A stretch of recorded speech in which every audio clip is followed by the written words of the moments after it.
It's like YSS he needed some of that change to happen, man. He was so dominant for so long. Yes, yeah, it was too much. But teams played it so much, and they're so used to that ability to go ahead and set things up and provide a lot of damage, and of course the vision that comes with it, that I think you do that. But then you support it with the lineup, and the Cho might help a little bit, but again, they could get caught in a position that they're just out durability.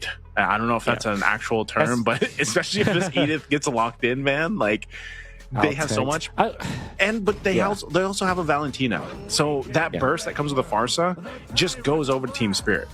So it's like this is a whole lot of front line to deal with, like a whole lot of meat to get through if you're RRQ Hoshi. Edith gonna be the pick. I really expected the Moskov to be there. We already mentioned about it early stages. Harith is getting considered by RRQ Hoshi. A strong lane has been nerfed significantly, I would say. It's not as strong as before, but it still fits the bill when it comes to what kind of gold laners can fit well with the Yi Sun-Shin. Typically, Yi Sun-Shin is getting paired with heroes that are strong in lane. For example, Harith as well as the Granger when you're choosing traditional marksman or traditional gold laners, or sometimes you go for fighter gold laners like the Lapu-Lapu, the CC. But since the CC has been banned out and RRQ wants to put this Lapu-Lapu the XP lane, they are now considering Harith despite the nerfs. When it comes to pure laning prowess, I believe that it's Harith. And then if you think about it, when you go to a point where it's like the second turtle or the third turtle of the game, Harith can really help out when it comes to the team fight. So it also makes sense with this Cho. You don't need the Farsa alone for the combo. You can deliver heroes to the Harith so that you can take it out with the combo. So that is the ideology here for RRQ Hoshi. It's pretty standard draft. Well, for Team Spirit, you're right. They're going in for the tankiness. And is able to go ahead and make that work. It's still a threat, right? So, I don't know. You guys can let us know in the chat what you guys think. Is it going to be Team Spirit or RRQ Hoshi in this first game? It's a best of 3 here for Group C. First match, round 1 for Group C. And let us know what you guys think. I think even, I echo your sentiments here, Wolf. I do think that Team Spirit, if they get to a point in the game where, that tankiness provides them that front line and even the peel that comes with it, they have enough burst damage between Sunset Lover taking the Feathered Airstrike majority of the times. Hell, he might even take a kick, right? He could take the Way of the Dragon if he wanted to from Edok, and make use of that too. And like you said, they just play into a scaling up Moskov. So I think for RRQ Hoshi, it's more so on getting this early game under control, mid game hopefully too, and they can play into their power spike with this lineup. What RRQ Hoshi is banking on is their early game. That's why they have this Chove and the Farsa in the mid lane, which clears the wave so fast, as you've seen, that will result to them rotating faster as well, the other lanes. Lapu-Lapu versus Edith. I really don't know how good Edith is when it comes to laning stage, but I do know that Lapu-Lapu is very strong. There wasn't any nerf that's considerable for this Lapu-Lapu. And if there is an outside interference, though, that could be different, because now the Lapu-Lapu is getting harassed by one shot. I was gonna say, does the Lapu-Lapu need like a major nerf? I feel like he's just been so good lately, and to the point where, like, not only are you also pretty durable and you can tank up a lot of damage, but you can do a hell of a lot of damage as a Lapu-Lapu. I'm not sure of too many fighters. Oh, actually, Dyron, look at him go. This is exactly what I was talking about. He is going to die, though. First blood going over to the one shot. And I just think he was getting space for them to go ahead and secure this turtle. That seemed to be the call, but it's Team Spirit to push RQ off the turtle after the first blood kill. So one shot's going to be able to grab the turtle on top of it. Not sure what the play was there for RQ Hoshi, but not what they wanted. That was a very bad engage for RQ Hoshi. I think they're planning to utilize the Lapu-Lapu ultimate with the Farsa. However, the Farsa ultimate wasn't on point. On point in a way that the members of Team Spirit were able to get away. And to be fair, I think they needed more damage in there, because we already know that is a backshot. That's an Edith and a Gatot-Kacha. 3 heroes that are very, very tanky. And on top of that, they're Survitalized. Team Spirit were able to top up themselves again And this time, Kid Bomba, he's still Primal alive. Wrath already going to be used. Dyron taking a brunt of the damage. We'll see if he's able to. He can't survive because the AOG landing right on his head. Dyron now 0-2. Just when you thought you potentially had a kill, man, it's that Primal Wrath comes in clutch. But Hiko, he's actually going to be okay. He survives, but a whole lot of gold going over here to Toy, at least off that turret. Oh, another bad engage for Dyron. I understand why they went for it. Well, you gotta remember that there's a lot of peel and sustain from Team Spirit. We just talked about that in the draft, where this Kacha, even after the nerfs, there's always a way for him to help his teammates. AOG, and the distance that you can cover with it is just so immense. And then if you factor in the help that you can give with the Revitalize, which they didn't even need during that moment, was great. Kid Bomba, what a guy though. Kept himself intact. What a guy. Actually went for the Black Ice Shield, which is great versus the physical damage of the Lapu-Lapu. Typically, you would want to rush the Thunderbolt, but I think he went for a different approach here so that he's going to be able to tank the initial burst from the Lapu-Lapu, which is, I think it's pretty neat for Kid Bomba to itemize this way. Yeah, and he goes Dom Ice. He rushes that Dom Ice. Just a team player, basically. This Kid Bomba with this Edith, they're going to go ahead and blitz this turtle, quickly doing work with that Primal Wrath. And it's going to be up to RRQ Hoshi to kind of make a play somewhere. They don't want this to continue on at this pace because they will get to a point where, once again, this lineup of Team Spirit will just kind of survive through the burst damage that RRQ Hoshi does have right now until later on they can transition into hoping that, Toy gets the items that he needs and the Harith is able to make something work. There's the kick, though. Feathered airstrike on both sides happening here. Sawa won't be able to survive that burst, even with the Revitalize, so a good play from RRQ Hoshi to make something happen in the mid lane. Yeah. Throwing everything, but the kitchen sink, they might not have enough for... Okay, Edok. Edok was so... Edok goes for it. I guess he wanted to at least take out Hiko. That was a flicker burn, though, too, from Rins. Was that worth it, Wolf? I think a kill on the Moskov will always be worth it for a life and maybe a flicker. Especially because the turtle will spawn in 60 seconds anyway, so you can have plenty of time to recover. So finally, RRQ Hoshi are able to find good exchanges. Although they have utilized so many ultimates just to take out Sawa in the mid lane, it's worth it in a way that you give a kill or assist to Toy. A kill would have been very good for the Harith, but the reason why RRQ Hoshi had a little bit of a W in the past few minutes was because of that kill. Sawa that was followed up by a kill to Hiko. There's a kick again. Wave the Dragon right on the mark. Sunset Lover! Burning the flicker, will be able to survive with the dashes too. There's the Unbreakable Taunt on Sawa, but Edok should be able to get away. But Hiko joins with SOD, can pick up the kill as he's forced off with Sutsujin joining the fight. Great response from RRQ Hoshi, though, on the defense there. Yeah, great response indeed. They're able to get out.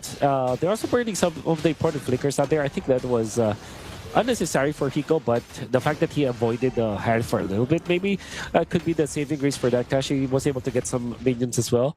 However, he's lost one cart up top, which we know is very important nowadays because of the gold cart being increased when it comes to its value.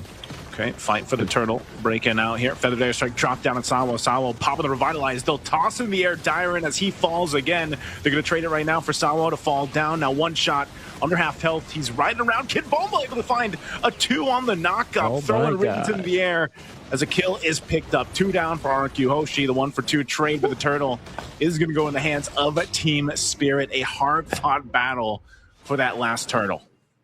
Kid Bomba making the waves again. Explosive plays coming up Kid Bomba, but there is another play. Hiko does not have the flicker this time and will go down. You gotta have to look at this Moskov now and think like should be a little bit careful now. Big play once again. Toy going under the Zaman Force, trying to get Sunset Lever. Won't happen. Feathered Airstrike going to be dropped down, and it's Sawa that falls. Once again, RRQ Hoshi fighting for what they can. They'll get a couple kills in the last couple minutes, and they're going to put themselves in a pretty decent position. Again, even if they lose some of those objectives, this next lore, the first lore that does come up, it's almost, it's going to come down to the execution on both sides, because gold-wise and economy-wise, they're pretty much even. And it's been a good job from RRQ Hoshi kind of scrapping up what they could off of a little bit of a rough early game. In terms of execution, Team Spirit has to kind of correct something here. Because I feel like everybody's looking really good. Sunset Lover, Sawo, One Shot, and Kid Bomba, they're looking great. Kid Bomba was phenomenal. But Hiko, the amount of space that he's given, you would assume that he has a lot of gold already, but he's died twice already in this game. And is actually trailing behind just a little bit against this Harith. So I think that is something that they have to really fix right now, the way that Hiko plays, because Team Spirit, eventually, they will run out of steam when it comes to their core lineup. This Moskov needs to be doing the heavy lifting later on, and if he cannot farm fast enough, he can be run over by this. Hisochino picks up the Sky Piercer. A Sky Piercer for Yisun Shin. They're confident, man. I would say that's confident on how the team fights have been going. They want to build the snacks up here. Little snack stacks. Now Edok in trouble. Goes down to one shot. We're going to force the fight anyways. I'm going to force drop down two. They have the space, but Hiko firing off. Double kill for one shot. What was that fight? RRQ Hoshi just losing two. I don't know if it was by design, if Team Spirit actually went for that play, but that was beautiful. They utilized their tanky heroes, One Shot as well as Kid Bomba, as a bait. And there was a hero for Team Spirit that almost died. Even Hiko was looking like he was under duress, but then the AOG comes in at the perfect timing with Revitalize on top. RRQ Hoshi have Edok and Dyron already very well committed to the team fight. They got baited. And because of that, two of their members were taken out.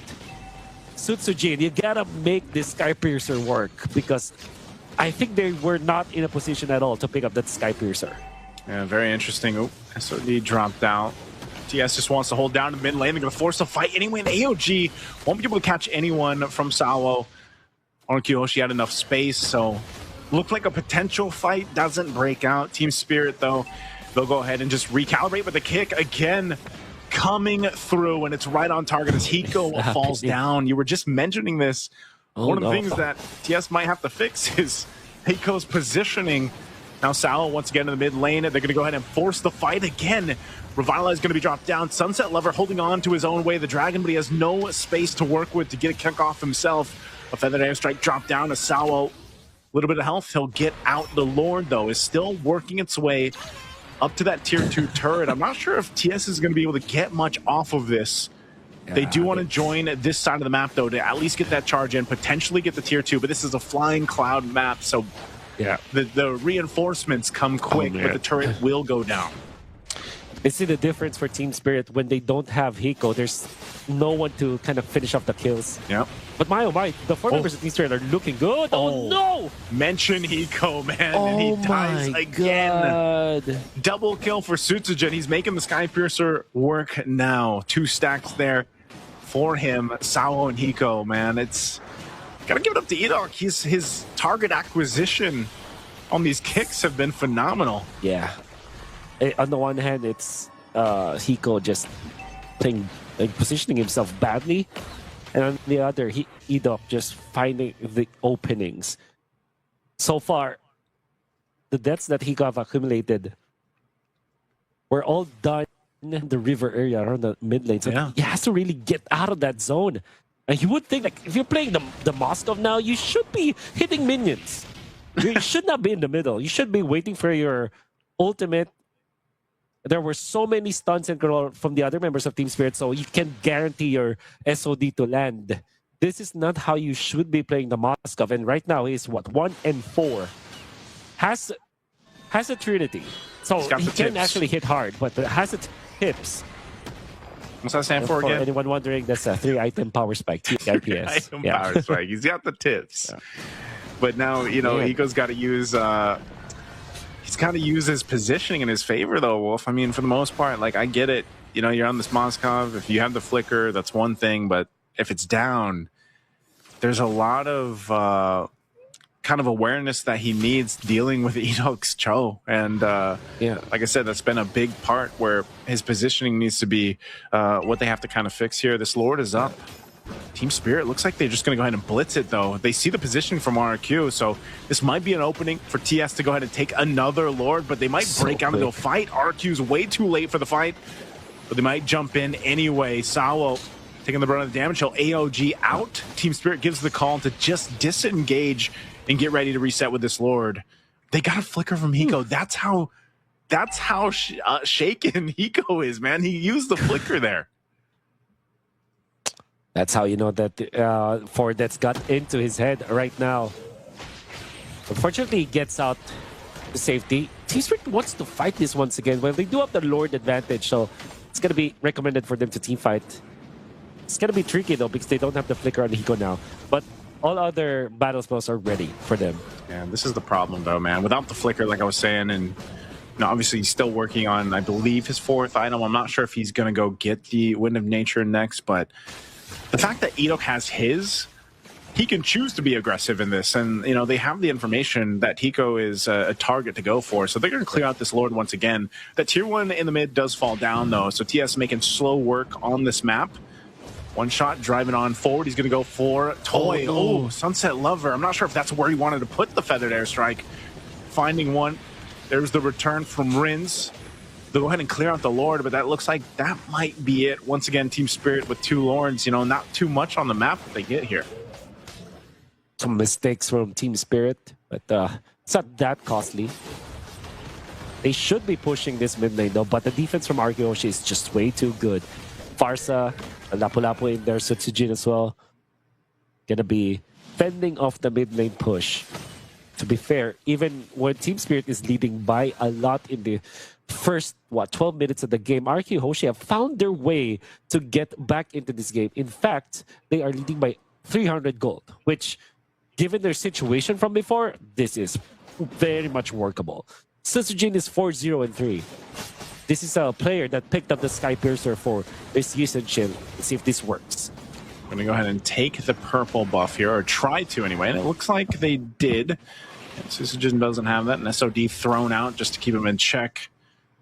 But I'm wondering, with this, RRQ Hoshi, like losing a buff or anything like that, it's not too big of a deal. They can go ahead and fight face-to-face against Team Spirit here. I think one of the main points is Hiko just getting to that, defensive item that he needs. He's got the flicker back up. I think the last item he picked up was actually the Malefic Gun for that little bit of extra range to work with here. So more than ever, Hiko's positioning important and crucial in this part of the game as they continue to put pressure where they can too, but we're 15 seconds away from that Lord coming up. Yeah. Obviously get to see the items, because I wonder what the Edith went for. Because at this moment, like 15 minutes, you should have the stadium side. Oh, conceal used up.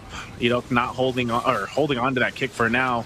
They're going to force it a little bit further, though, under this all. There's the jump. The AOG. Kid Bomba's going to be gone. Hiko's still firing off, but he's closed in on by Dyron as they fall. 2 down for Team Spirit. Make it a 3rd. RRQ Hoshi with a huge team fight up top, and they'll swing for the Lord after that. Oh my goodness, RRQ Hoshi, what a good punish. And again, Team Spirit went in for the heads-up play, which looked really good. But for the last few moments that they have won the team fights, it's always when they are on the defensive, when Sawa goes for the peel. Hiko finding the opening onto one of the squisher members of RRQ Hoshi, but Edok was there with the flicker play. Actually finds Hiko another kick, this time for 1 shot. They want to finish this game now. They're going to go for the end here. 1 shot. Taking a brunt of the damage, but with the wave still pushing in, they'll clear it out. Kin Bulma, top of the Primal Wrath, so off of all that, they thought they could end it. There's the SOD, he's going to be focusing on Toy. Hiko going against Toy, he's forced off with the threat of Rins and Edok.